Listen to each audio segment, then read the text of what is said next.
제가 이번에 미국에 갔을 때 어떤 분이 참 오랜만에 오셨군요. 얼마 만에 오셨나요? 그래서 제가 서슴지 않고 한 10년쯤 된 것 같습니다. 그랬더니 계산의 천재이신 제 차가 옆에서 여보 무슨 10년이야 4년 전에 왔어요.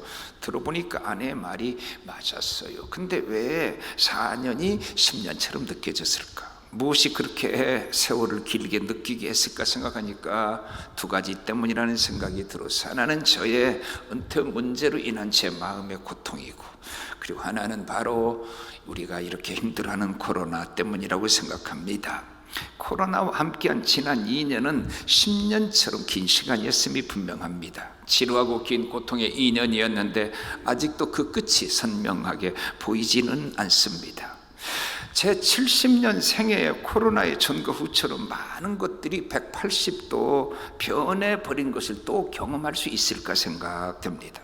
코로나는 모든 가치를 뒤집어 놓고 말았어요. 신앙의 패턴도 바꿨고, 삶의 스타일도 바꿨고, 가족관도 직업관도 예배관도 그리고 교회관까지도 바꿔 놓았어요. 좀 지나치게 느껴지는 감이 있지만 역사가 주 전과 주 후로 나누어지는 것처럼 인류가 코로나 전과 후로 나누어진다고 말하는 사람도 보았습니다. 미국에 번화하던 거리들마다 계속해서 변화가고 있는 안타까운 모습을 봤습니다. 그 번창하던 거리들이 문들이 닫아 있었어요. 지금 미국은 모든 것들이 다 고갈되어 가고 있다고 하는 기사를 보았는데, 이건 미국만은 아닌 것 같아요. 지금 영국도 기름 때문에 난리가 아니고 우리나라도 지금 모든 소모품이 바닥이 나서 수출에 이익이 적다는 얘기를 들었어요. 소모품도 바닥이 나고 원재자도 바닥이 났어요. 공적 자금을 미국은 많이 주다 보니까 사람들이 일하려고 하지 않아요. 노동력까지도 아예 바닥이 났어요. 코로나는 인류에게 불어온 쓰나미 중에 쓰나미요, 그리고 풍랑 중에 풍랑이 분명합니다. 옛날에 패스트와 그 흑사병에 걸리면 치사율을 뭐라고 말했는가 하면 100%라고 말하지 않고 1000%라고 그랬어요. 걸리면 죽는 길 외에 다른 길이 없었고, 유럽 인구의 3분의 1이 다 이 흑사병으로 죽었어요. 얼마 전에 신문에 보니까 우리나라까지 들어왔던 스페인 독감이잖아요. 이 스페인 독감에 죽은 사람보다 1918년에 발레부터 시작됐는데 많은 사람들이 죽게 했던 스페인 독감과도 유사합니다. 오늘 본문을 통해서 이 코로나의 풍랑 앞에 서 있는 저희들이 함께 은혜를 나눴으면 해요. 제일 먼저 풍랑이라고 하는 것은 갑자기 일어난다는 사실입니다. 인생은 하나지요. 그 인생을 비유하는 것은 다양하게 얼마나 많은지 몰라. 인생을 길 가는 나그네라고, 덧없는 일장춘몽이라고 하기도 하고, 어떤 때는 돌고 도는 물레방아라고, 또는 미완성 악보라고, 심지어 인생을 도박에 비유하기도 하는데, 이렇게 하나의 인생을 다양하게 비유하는 것은 인생 자체가 가지는 그 다양성 때문이겠지요. 그러나 그 중에도 우리에게 가장 많이 비유되고 가장 많은 공감을 느끼게 하는 말은 인생을 바다 위에 떠 있는 배로 비유하는 것 아닌가요? 본문을 보면 제자들이 바다가 잔잔하여서 항해를 떠났다고 했고, 다른 배들도 함께 했다고 한 걸 보면 폭풍이 불어올 기미 자체가 없었다는 말이 분명하지 않아요. 그런데 갑자기 불어온 폭풍이 한순간에 모든 사람들을 죽음 앞에 서게 하고 말았어요. 바로 이것이 우리 인생 풍랑과 유사하다는 것입니다. 인생 풍랑도 예측하지 못한 순간에 불어와요. 세상을 좀 살면 살수록 크고 작은 수많은 인생을 만나지 않은 사람은 없을 것입니다. 크고 작은 풍랑들을 만나며 살다 가는 게 인생살이가 아닐까요? 저는 이번에도 또 다짐하고 다짐하는 것은, 이 험한 산을 넘었고 여기까지 왔는데 은퇴 후에도 나는 평지를 걷지 않겠다고 다짐을 해봅니다. 저를 만나면 목사님만큼 고생한 사람이 대한민국에 없는데 이제 은퇴하면 좀 편안하게 쉬라고 인간적으로 저에게 모든 사람들이 하는 말이지만은, 혹 평지를 만나면 제가 감사하겠지만은 더 높은 넘어야 될 산이 온다고 하더라도 넘으려고 하는 마음의 준비를 하고 서 있습니다. 일본에 저 쓰나미가 불어올 때 미리 알았더라면 그 피해를 최소화할 수 있었겠죠. 우리나라 자궁암 최고의 전문 의사의 부인이 자궁암으로 죽었다는 기사를 보았고, 세계적인 학자인 상담학 교수가 자기 딸이 학교를 안 다니겠다고 그래서 대학교에 가서 휴학을 하고 그 딸을 데려오는 그 교수의 안타까운 심정을 저희 딸이 말하는 걸 제가 들었습니다. 불행하려고 결혼한 사람은 없지만 부부마다 사랑과 행복의 위기가 옵니다. 자식을 낳을 때 속 썩일 것을 전제하고 낳은 자식은 하나도 없지만 속 썩이지 않는 자식을 찾기는 그리 어려운 일입니다. 병들 것을 미리 알고 병든 사람도 없지만 이 땅을 사는 동안에 병들지 않은 사람도 없지요. 그러면 우리 인생에 어떤 풍랑들이 불어오는가? 바다의 풍랑은 하나 같지만 인생 풍랑은 수도 없어요. 제 생에 여러분들이 우리 생에 얼마나 많은 태풍을 만났나요? 저 어렸을 때 그 큰 피해를 주었던 사라호를 기억하지요. 많은 풍랑을 만났는데 인생 풍랑도 마찬가지일 겁니다. 제일 먼저 누구에게나 불어오는 가난의 풍랑이 있어요. 물질의 풍랑이에요. 인생에서 뭐니 해도 배고픈 서름이 가장 크다는 말과 금강산도 식후경이라는 말처럼 우리의 공감을 느끼게 하는 말은 없어요. 돈처럼 인간을 지배하는 게 없고, 인간은 자동적으로 돈을 위해 살게 되어 있어요.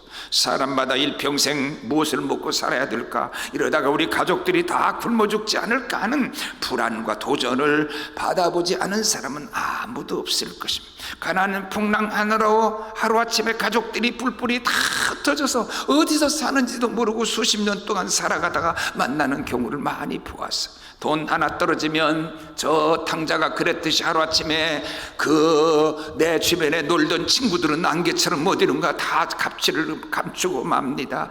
가난이라고 하는 것은 우리 바닥에 남은 마지막 한 가닥 자존심과 체면까지도 다 잡아먹고 떠나갈 때가 있습니다. 돈은 잃었다고 하더라도 욥처럼 그의 고상한 도덕성과 그리고 그의 높은 윤리성만은 잃지 않아야 합니다. 최악의 배고픔은 무슨 짓까지 하는 인간입니까? 성경에 나온 기사예요. 자식도 자기가 잡아먹는, 이것이 만물의 영장이라고 하는 인간이에요. 제가 이번에 역사 교수를 만났는데 인육을 먹은 역사에 대해 설명을 하는데 와, 놀랬어요. 배고프면 사람도 잡아먹는 인간입니다. 가난은 이렇게 무서운 것입니다. 우리 주변에 가장 쉽게 만날 수 있는 것은 가난의 풍랑 앞에서 어찌할 바를 모르는 사람들이 우리 주변에 가득 차 있을 것입니다. 두 번째는 질병의 풍랑도 누구에게나 찾아와요. 우리 주변에 갑자기 불치병에 걸려 고통을 당하는 이웃들을 참으로 많이 만날 수 있어요. 그들 중에 원해서 불치병에 걸린 사람은 아무도 없을 겁니다. 어린 아들이 아파서 병원에 가서 갑자기 진단을 받았는데 백혈병이라는 청천벽력 같은 의사의 말을 듣고 어찌할 바를 모르는 사람이 있습니다. 결혼하고 16년 동안 아이가 없다가 아이를 가진 행복한 여인이 온갖 고생 다하여 10달 동안 하고 낳았는데 그만 세상에 기형아일 때가 있어요. 또한 때로 우리에게는 사고의 풍랑이 언제 불어올지 아무도 몰라. 현대인들에게 교통사고는 남의 얘기가 아니잖아요. 문화가 발전할수록 더 그러잖아요. 길 가다가 갑자기 무너지는 건물에 치여 죽기도 합니다. 떨어지는 간판에 떨어질 줄 누가 알겠어요. 미리 늘 하늘을 보고 간판 떨어질까 그리고 살 수도 없는 거예요. 그러다가 불구자가 되기도 해요. 지난번에 광주의 건물이 붕괴돼 무너질 때 그 TV 영상을 보니까 1초 사이에 버스 하나는 지나갔어요. 그런데 이 뒤에 오는 버스는 1초를 벗어나지 못해서 건물에 치여서 다 몰사하는 걸 봤어. 1초 사이에 삶과 죽음이 갈리고 말았어요. 9.11 테러 때 우리 한인 목사님 아들 하나가 늦잠을 자가지고 막 정신이 없이 차를 모는데 몰고 가다가 9.11 비행기가 부딪혀서 불나는 걸 자기 눈으로 보고 이분은 그래서 늦잠 자서 산 목사님 아들도 있어요. 다 언제 불어올지 모를 사고의 풍랑이지요. 이어서 우리에게는 사별의 풍랑도 불어와요. 세상에서 가장 큰 아픔은 사별이라고 그래요. 아침에 밥 잘 먹고 나간 남편이 교통사고로 시체가 되어 돌아오기도 해요. 이번에 제 매제가 심장 수술도 했는데 기저 환자예요. 친한 집사님하고 오랫동안 부부가 길을 걸었대. 이렇게 걸었대. 집에를 가자고 그러시래요. 그런데 그래 다음에 가지요 하고 이렇게 점잖게 사양을 했는데 자기도 몰래 뭐 싫어서 그런 건 아니었는데, 그 다음 날 코로나 환자가 돼서 더 이상 얼굴을 못 보고 한 줌의 채로 돌아왔는데, 그때 그 집에 들어갔거나 마주 앉아서 밥을 먹었으면 자기도 이 세상 사람이 아니라고 제 매제가 말하는 걸 직접 들었어요. 코로나에 걸려 한 줌의 채가 되어 돌아버린 친구들이 있어요. 부모 얼굴 한번 보지 못하고 배우자의 임종조차 지켜보지 못한 채 그냥 채로 돌아온 경우가 얼마나 많은지 몰라요. 라듐과 플로리움을 발견하여 노벨 물리학상과 노벨 화학상을 받은 퀴리 부인입니다. 참 이쁘죠. 그리고 눈에 저 청명기 보세요. 정말 위대한 여자예요. 그러나 이 여인도 비극의 주인공입니다. 그 남편 피에로 퀴리가 석탄 가득 실은 마차에 교통사고로 죽었을 때 그의 나이는 겨우 38세 꽃다운 청춘이었어요. 두 번째 노벨상을 받을 때 이 꽃다운 여인에게 스캔들이 있어가지고요, 그것 때문에 노벨상을 주느냐 안 주느냐 굉장했습니다. 결국 주었지만 그때 쓴 일기가 뭔지 아세요? 나는 짐승처럼 울고 싶다. 나는 태양도 꽃도 사랑하고 싶지 않다고 부르짖었어요. 여러분, 19세의 시인 롱펠루라는 위대한 시인도 부인을 2번 다 죽었어요. 젊어서 오랫동안 앓다가 아내가 먼저 죽었어요. 재혼한 아내마저 몇 년 안 돼서 부엌에서 화상을 입고 앓다 죽었어요. 그 고난이 이 롱펠루를 위대한 시인으로 만들었다고 평가합니다. 우리는 일평생 행복한 돼지로 살다 가려고 하지 말고 고민하는 소크라테스로 살다 가야 한다고 생각합니다. 그리고 이 세상에서 가장 무서운 풍랑은 아무래도 전쟁 같지 않으세요? 왜냐하면 전쟁은 하루아침에 모든 걸 뒤집어 놓아요. 어떻게든지 전쟁만은 하지 않아야 된다는 것이 인류의 소원 아닌가요? 북한에서 내려온 한 장로님, 교장 선생님이고 제가 잘 아는 엘리트십니다. 이분이 북한에 그 약속 지키지 않는 그 북한 내동족을 보고 이런 기도를 했거든. 내가 죽기 전에 트럼프가 북한을 원자폭탄으로 초토화시키는 것을 보기 전에는 죽지 않게 해달라고 기도했다는데, 그분의 기도가 응답이 안 된 게 고마워요. 이해는 되지만 이보다 유아기적 안목에서 나온 기도는 없겠죠. 우리가 북한을 초토화시킬 충분한 핵무기가 혹 있다고 하더라도 그럴 수 없고 그래서는 안 되는 겁니다. 죄 없는 북한의 동포들이 파리 목수처럼 죽어야 합니다. 우리가 100발을 쏘고 1발을 맞아도 우리의 피해가 그보다 100배가 더 커지는 것을 계산하지 못해요. 대부분 인생에 있어서 자기 주변에 일어나는, 특별히 하나님의 교회에서 직분을 맡았는데 교회에 일어나는 일도 이 장로님처럼 해결하려고 하는 아주 어린 믿음의 사람들이 있어요. 자기는 그게 진실한 줄 알아요. 그러나 그런 분들에 의하면은 큰 화를 당해요. 왜? 믿음의 눈을 높은 눈을 가지지 못해서 그래요. 이런 분들은 성공은 물론 영적 성공을 기대하기가 상당히 어려워요. 문제가 있을 때마다 신앙적 이해와 판단이 비교적 없어요. 이들은 반성과 회개는 거의 하지 않아요. 항상 절망과 분노가 가득 차 있어요. 분노는 자기에게 해야 될 분노거든. 자기 때문에 생긴 분노라도 자식들에게 피해를 주고 아내에게 주고 교회에게 주게 되는 게 인생 아닌가요? 삶 중에서 절망, 좌절 외에도 배신의 풍랑처럼 큰 풍랑도 없어요. 어떤 풍랑보다 아픈 풍랑이죠. 타락한 인간은 본성적으로 배신의 영이 흐른다고 말해요. 사실 배신처럼 비굴한 건 없지요. 불효는 부모에 대한 배신이지요. 자식으로부터 불효를 왜 배신을 당하고 피눈물 흘리는 부모들을 우리는 너무 쉽게 찾을 수 있어요. 세상에 제일 배신을 자랑한 게 어떤 사랑인가요? 남녀의 에로스 사랑이지요. 신앙인들도 같아요. 예수님의 제자들은 하나도 빼놓지 않고 다 배신자였어요. 가룟 유다만 배신자가 아니에요. 수제자 베드로도 배신자였어요. 우리 주변에 우정을 배신하고 신의를 배신하고 은혜를 배신하는 사람들의 신음소리를 듣는 건 그리 쉽지 않아요. 제가 우리 존경하는 홍정길 목사님께 한번 그랬어요. 목사님, 하나님의 은혜인 걸 전제하겠습니다. 하나님 은혜입니다. 그러나 저는 진리로 진리를, 진리로 진리를 한 번도 그르치지 않은 듯합니다. 그랬더니 홍 목사님 말씀이 내가 보기에도 그렇게 보인다 그러시더라고요. 여러분, 성도는 배신하면 안 돼요. 믿음이라는 것은 그 속성 자체 하나가 신이지요. 신의와 믿음 중에서 우리가 믿음을 택해 하는 것이 논리적으로는 맞아요. 그러나 믿음을 빙자해서 쉽게 배신하면 못 써요. 단테의 신곡에 보면 지옥 제일 미치게 간 가룟 유다의 제목이 뭔지 아세요? 배신이에요. 제가 이번에도 은퇴하신 한 목사님 어마어마하게 개척해서 35년 하셨더구만. 나보다 2년 부족하시더구만. 그 당한 아픔 철저하게 잘 들었어요. 어쩌면 한 분이 저보고 그러더라고. 모든 목회자들이 느끼는 배신감을 최 목사님은 자기가 보니까 예인 줄 착각했다고 하더군요. 갈라디아 4장 15절을 한번 다 같이 보겠습니다. 시작. 너희의 복이 지금 어디 있느냐? 내가 너희에게 증언하노니 너희가 할 수만 있었더라면 너희의 눈이라도 빼어 나에게 주었으리라. 내가 세상에서 죄 짓고 하늘나라 가서 악하고 게으른 종 될 환경에 사는 것보다 내가 여기서 가난해도 영적으로 구원을 받아서 하나님 앞에 착하고 충성된 종이 됐다면 그 환경을 감사해 옳지요?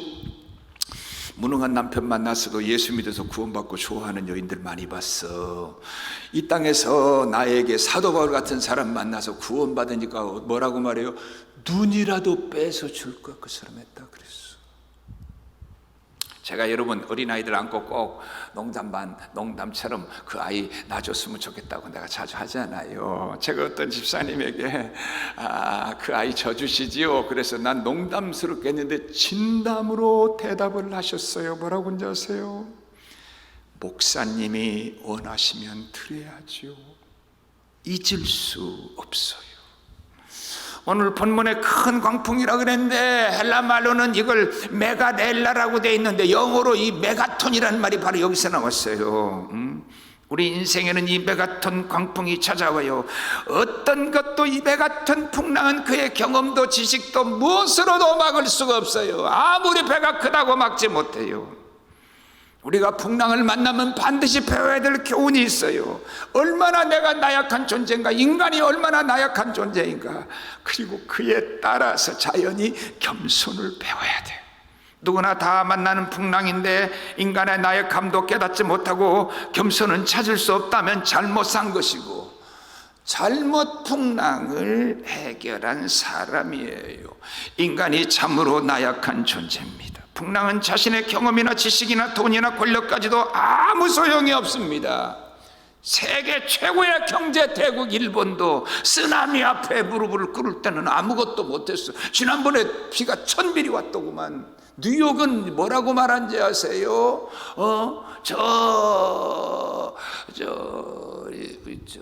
시카고 옆에 호수를 그걸 아예 갖다 뉴욕에다 부었다 그렇게 표현했어요.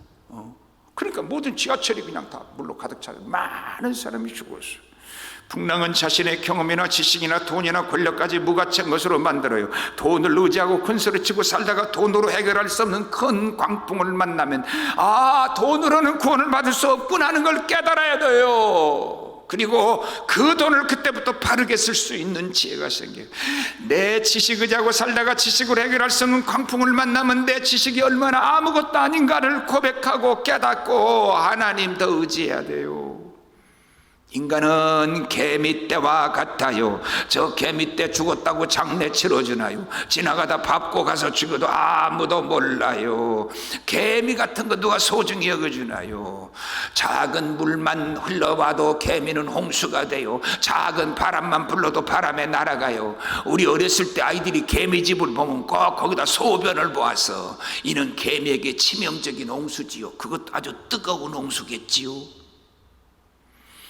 제 주변에 큰 풍랑을 당하고도 인내와 겸손을 배우지 못한 사람이 있고, 어떤 사람에게 인내와 겸손이 뿌리를 깊이 내렸다면 풍랑을 통해서 깎아지고 만들어진 인격이죠. 어려울 때는 눈물로 기도도 하더니만 또 회개도 좀 하더니만 금방 돈 버니까 아주 목에 힘들어 갔어요. 병신도 때는 겸손하다가 직분을 얻으면 그때부터 변하기 쉬운 게 한국교회의 가장 큰 문제점이라고 생각해요. 이번에 임직하시는 분들은 절대로 그러면 안 돼요. 기존에 우리 분들 절대로 그러시면 안 돼요.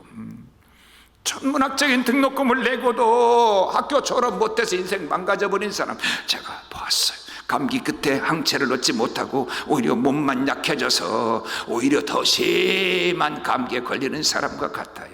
누구에게 겸손이 있다면, 겸손이 그 사람에게 쌓여져 있다면 겸손하라는 교훈에 의하여 이루어진 것이 아니라 수도 없이 찾아온 인생의 고난 앞에서 배우고 깨닫고 깎여져서 만들어진 겸손이 분명할 것입니다.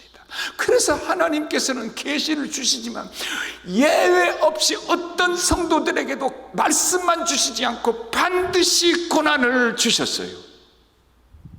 인간은 참으로 나약한 존재입니다. 인간이 백치가 되느냐 아니냐는 갑상선에 들어있는 미세한 양의 옥수에서 결정된다는 거. 화공약품집에 가면 50원어치밖에 안 된다고 그래요. 50원어치를 빼면, 옥수를 빼면 백치가 되고 50원어치 옥수를 넣으면 정상 인간이 된다는 거예요. 자기가 잘나서 살면 안 돼. 성도는 자기 잘난 맛에 살면 안 돼. 자기 잘난 맛에 예수 믿으면 안 돼요. 자기 잘난 맛으로 교회에 봉사하면 안 돼요. 그러나 풍랑을 만난 후에야 자기 자신이 나약함을 발견할 기회가 돼요. 그러면 그때 정금 같은 인격이 만들어져요. 풍랑 없이 겸손을 배울 수는 없겠습니까? 등록금이 너무 비싸다는 생각 들 때가 많아요. 그러나 실제로는 거의 불가능한지도 몰라요. 그러나 풍랑 앞에서조차 인간의 무능함을 깨닫지 못한 사람들은 더 이상 깨달을 길이 없어요. 성령과 주의 말씀은 깨달으라고 회개하라고 말하지만 이건 우연히 찾아온 일이겠지라고 생각을 해서 성령의 음성과 주의 종들의 음성을 눌러버리고 말아요. 하나님 앞에 서는 날 내가 얼마나 초라해질까 하는 내 영적 실제, 내 영적 리얼 셀프보다는 다른 사람들이 나를 어떻게 봐주느냐, 목사한테 인정받는 게 하나님 앞에 인정받는 것보다 중요한가요? 내가 등 몇 번 두드려지면 금방 변할 것 같이 있는 사람도 있어요. 내가 인정하면 뭐예요? 가짜 목사한테 인정받으면 뭐가 좋아요? 하나님 앞에 인정받으면 되지. 그들에게 깊은 영적 잘못은 위선입니다. 외식입니다. 사실 가증한 겁니다. 외식하는 자에게 진실한 성령은 역사할 자리가 없습니다. 수도 없이 불어오는 인생 풍랑 앞에서 나 자신의 무능함과 무익함을 철저히 고백하고 깨달아서 겸손하여 더 하나님 의지하는 저와 우리 온 성도 되기를 축원합니다. 다음으로 이 항해는 주님이 가자고 한 항해였다는 것을 기억해요. 내가 만든 항해가 아닙니다. 제자들이 예수님에게 계획해서 올린 항해가 아닙니다. 주님이 가자고 하셨는데 더 놀라운 사실은 주님이 너희들 갔다 와라 그런 게 아니에요. 주님이 함께 그 배 타고 계셨다는 점에 우리가 깊은 관심을 가져요. 많은 사람들이 하는 큰 착각 중에 예수를 믿으면 어떤 풍랑도 없는 줄로 착각을 하는데 이는 착각 중에 착각입니다. 믿음이 좋기 때문에, 성령이 충만하기 때문에 오는 풍랑이 반드시 있고 있어야 하고 있을 수밖에 없습니다. 오히려요, 기도 안 하는 교회는요 마귀도 없대. 왜? 시험 막거리가 없으니까. 성령 충만한 교회는 풍랑이 불어옵니다. 아니, 교회에는 세상에 없는 풍랑이 반드시 불어옵니다. 사람이 순진하고 착해야 하는 건 좋아요. 근데 순진하고 착한 것으로 자기가 다 된 줄로 착각해요. 그러면 대통령을 저 어린 아이로 만들면 제일 좋겠네. 왜? 순진하고 착하니까. 순진하고 착한 것만으로는 안 되는 거예요. 순진하고 착하다고 성숙한 건 아니에요. 많은 젊은 이제 막 신학생들이나 부교육자들이 자기가 착하고 순진하다고 자기 평가상 그렇게 내려면은 자기는 어떤 경우에도 목회에 모든 어떤 문제도 다 이겨낼 줄 알아요.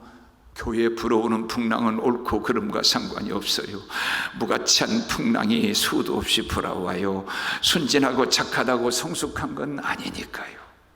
기도하지 않아서 풍랑이 오지만 기도해도 풍랑이 와요. 불순종하여 오는 풍랑도 있지만 순종해도 와요. 교만해서 오는 풍랑은 버리겠지만은 겸손해도 오는 풍랑도 있어요. 자기만 위해 사는 자에게 풍랑이 오고 반드시 와야 하지만 주의 일에 힘쓰는 자에게도 풍랑은 반드시 와요. 주일날 주일 성수 안 하고 어디 놀러 갔다가 교통사고 당하면 벌 받았다고 하지요. 그런데 교회 오다가 교통사고로 천국 가는 사람도 많아요. 믿음 좋은 아들이 교회 수양회 갔다가 익산 경우도 많이 봤어. 김중건 목사님은 자신의 생애를 내 일생은 94일생의 생애가 아니라 104일생의 생애라 그랬어요. 어린 시절 동생이 불꽃놀이를 하다가 심한 화상을 입고 죽었어요. 다른 동생 하나는 벌목 현장에서 쓰러지는 나무를 피하지 못하고 맞아서 즉사해서 죽었어요. 6.25 때 가족은 공산당에게 악살되고 자신은 23번이나 그들에게 끌려가서 구타를 당하고 인민재판을 받았다고 합니다. 고등학교 고감으로 있던 동생이 간암으로 죽었어요. 사랑하는 딸마저 위암으로 세상을 떠났어요. 왜 이렇게 위대한 목사님의 가정에 이렇게 많은 환난의 바람이 있어야 하느냐 그 말. 그런데 우리가 잊지 않아야 할 것은 바로 그 예수님이 풍랑을 해결했다는 점입니다. 예수님이 가자는 길이고 예수님이 계신 길에 불어온 풍랑이지만 결국 그 풍랑을 잔잔케 하신 분은 누구냐? 예수님이셔요. 기도하는 사람이 기도하다 풍랑을 만나면 그 사람은 결국 더 기도해서 그 풍랑을 잔잔케 하지요. 충성하다가 풍랑을 만난 사람은 좀 불평도 하고 원망을 할 수도 있어요. 그러나 결국은 더 충성해요.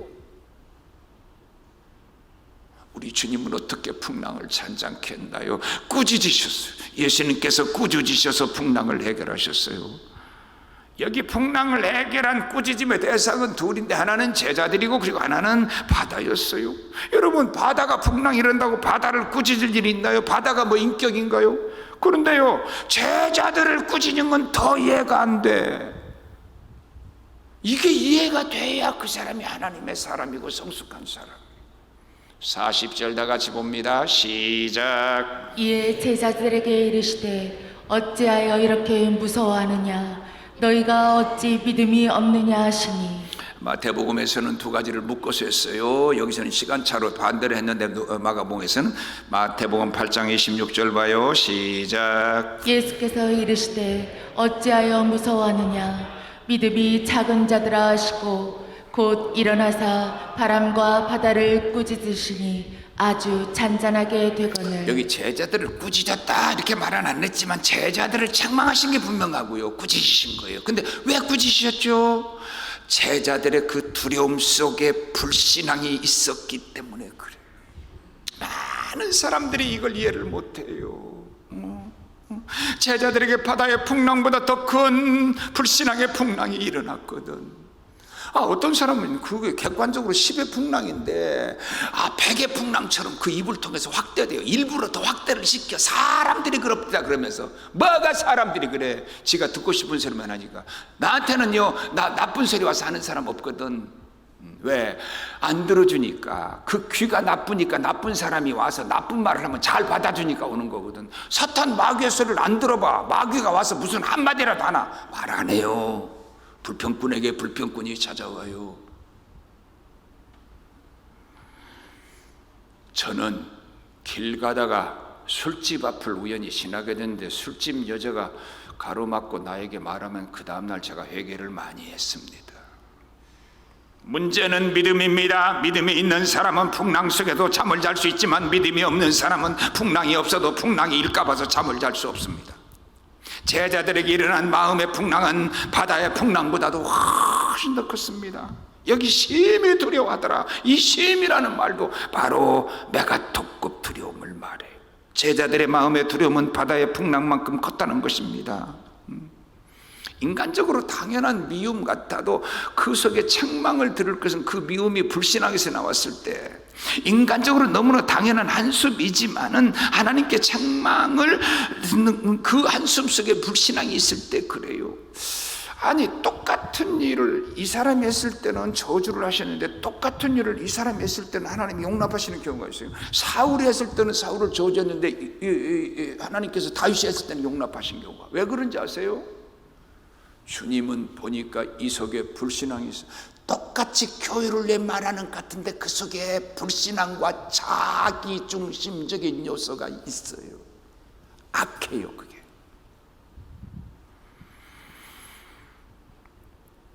여러분, 참된 신앙은 죽음까지도 두려워하지 않는 거 아닌가요? 우리의 염려 근심의 끝은 뭐죠? 코로나 걸리면 어떡할까? 왜 코로나가 두렵죠? 코로나가 감기처럼 먹어서 감기약 먹는 것처럼 되면 안 두려워할 거 아니에요? 죽을까 봐서 그래. 두려움의 끝은 죽음이거든요. 7살 먹은 아이도 죽으면서 우는 부모를 위로하고 가지만 살 만큼 산 장로님도 암 걸려서 하나님 부정하고 죽었다는 말도 들었어요. 유라굴로 풍롱 앞에 다 사시나무 떨듯이 떨었지만 하나님의 사람 바울 한 사람만 담대했어요. 내일 죽어도 오늘 천국 갈 마음이 있으면 담대할 줄로 믿습니다. 여러분, 역사의식이 있는 지도자 한 사람이 안목과 판단은 온 백성들의 평가를 넘어설 수도 있어요. 박정희 대통령이 경부 고속도로 놓을 때와 같은 이치지요. 그때 좀 더 높게 좀 더 곧게 돈을 더 들여서라도 했을수록 우리에게 훨씬 더 이루었어요. 130층짜리 빌딩 200억 주고 저 한강물 끌어들여서 수온차를 끌어들여가지고 그걸로 모든 에너지를 다 쓰고 있는데 보조 탱크가 지금까지 단 한 번도 안 돌아갔대.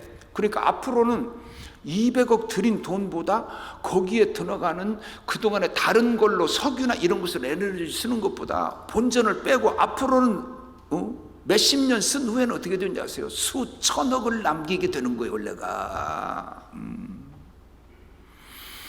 믿음 가진 한 지도자의 안목과 리더십은 믿음 없는 100만 명의 교인보다 나을 수 있어요. 역사의식이 있고 꿈이 있는 목회자 한 사람의 안목은 100사람 1000사람보다 나아요. 풍랑을 만나면 무조건 예수님과 상의해야지요. 내가 하려고 하는 일, 내가 하고 잘 되는 일도 주님과 상의해야 되는 건 원칙입니다. 하물며 풍랑을 만나고도 자기 경험과 자기 머리와 자기 지혜로 해결하려는 사람은 신앙인이 아니죠. 벤스 헤브너는 걱정은 문제를 악화시킬 뿐이다 이런 말을 했어. 월터 레일라이 경이 엄청난 빚 때문에 시달리고 있을 때 의사가 경고했어요. 월터 경 걱정을 더하면 당신은 죽게 될 겁니다. 그때 월터경이 의사에게 이렇게 말했대. 나에게 빚이 있는 한 나는 걱정하지 않을 수 없습니다. 당신의 말대로 걱정 때문에 나는 죽게 될지도 모릅니다. 그러나 나에게 걱정하지 말라고 말하는 것은 나의 요리사가 주전자 속에 끓고 있는 물을 향해 끓지 말라고 명령하는 것 같습니다. 어떡하겠어요? 이해를 못하겠다는데 누가 시켜? 염려하겠다는데 누가 말려? 죽어도 염려하겠다는데 누가 말려요? 못 말려. 그러면 답이 없어요.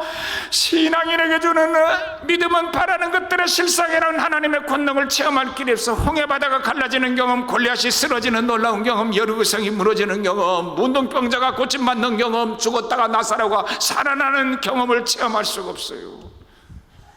광야의 이스라엘 백성들처럼 오직 은혜로 살아가면서도 작은 풍랑 앞에서 열린 목구멍에서 터져나오는 불평으로 다 죽고 말았는데 그런 성도들 없기를 진심으로 바랍니다. 원망하는 자는 이래도 원망하고 저래도 원망합디다. 비판자는 이것을 기준으로 저것을 비판하다가 상황이 바뀌니까 그 다음에는 이것을 기준으로 또 저것을 비판하더라고. 반대로. 요즘에 보니까 그냥 어떻게 그런 자식을 두고 장관할 수 있냐고 가장 따져 묻던 그 사람이 자기 자식 문제가 됐더구만. 음주운전은 살인과 같다고 그냥 그렇게 매섭게 비판하다니 자기 아들이 음주운전에 빠져버렸더구만.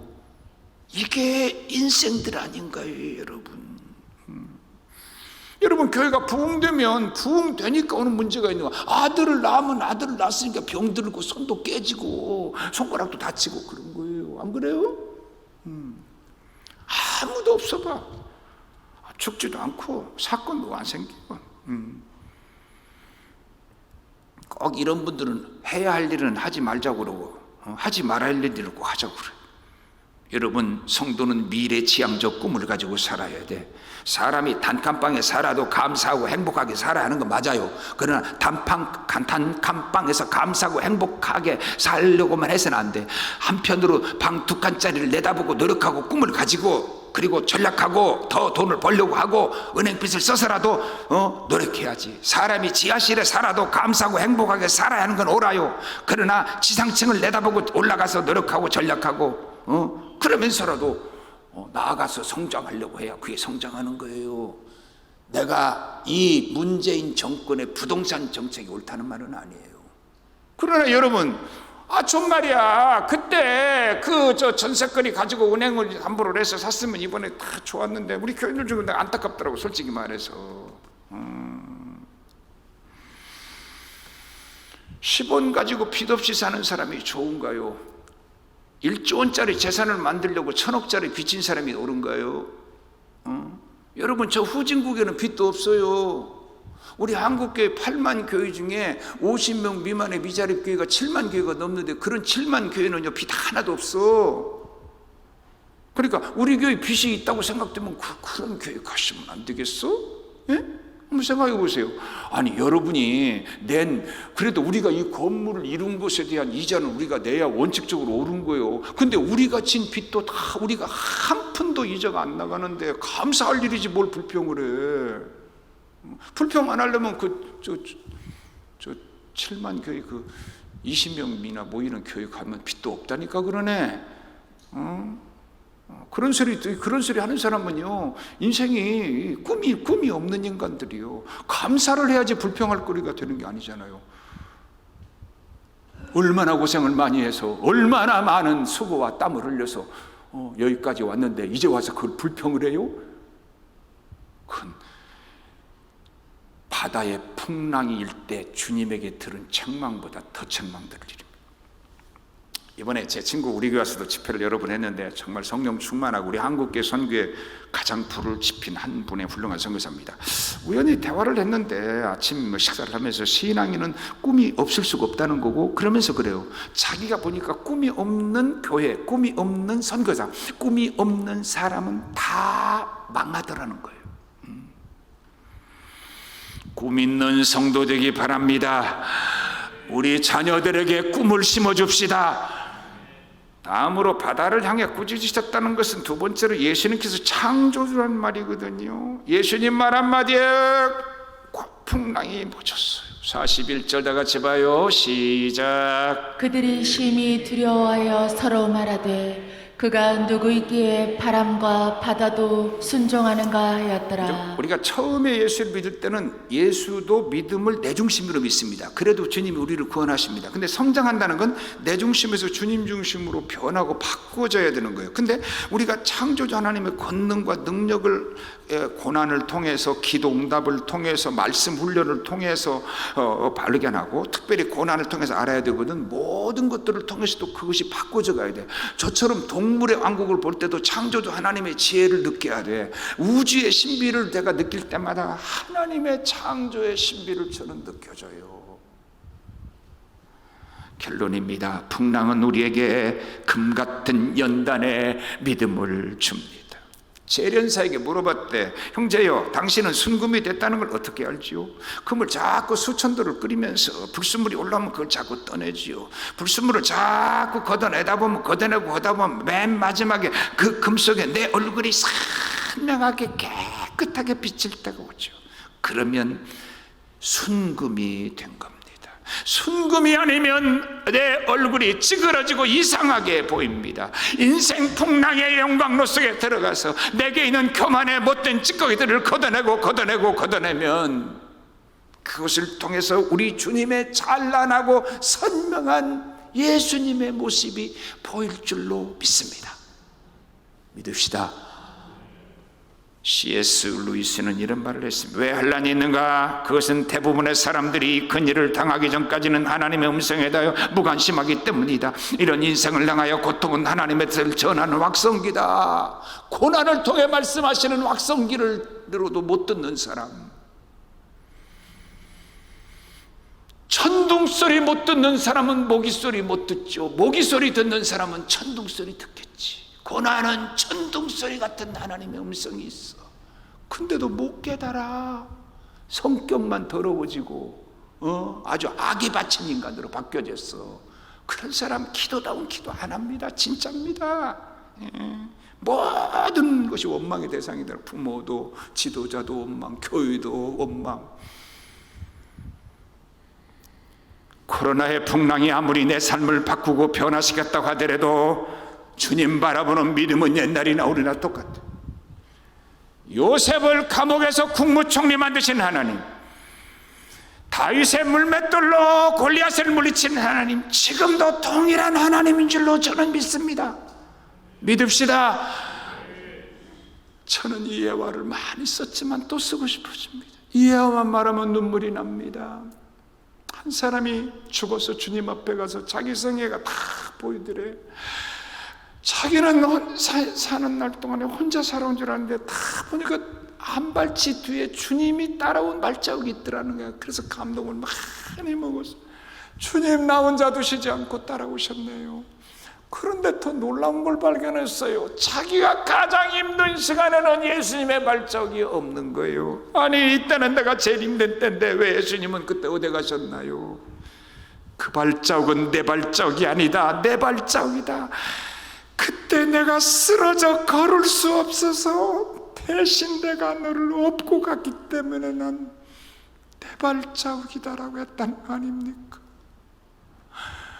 우리가 쓰러져서 걷지 못하면 주님이 우리를 업고 가실 줄로 믿습니다. 기도하겠습니다. 10,000번 버려도 버림받아 마땅한 죄인들이었습니다. 그러나 하나님께서 우리와 함께 하신 은혜로 살았습니다. 우리 뒤에 힘들고 어렵게 걸어가는 우리 뒤에서 격려해 주시고 힘 주시고 지혜 주시고 용기 주시는 하나님이신 줄로 믿습니다. 우리가 쓰러져서 가지 못하면 대신 주님이 우리를 업고 가실 줄로 믿습니다. 하나님, 우리 인생의 풍랑, 코로나의 풍랑, 삶의 풍랑, 교회의 풍랑 다 주님께 맡기게 하여 주시옵소서.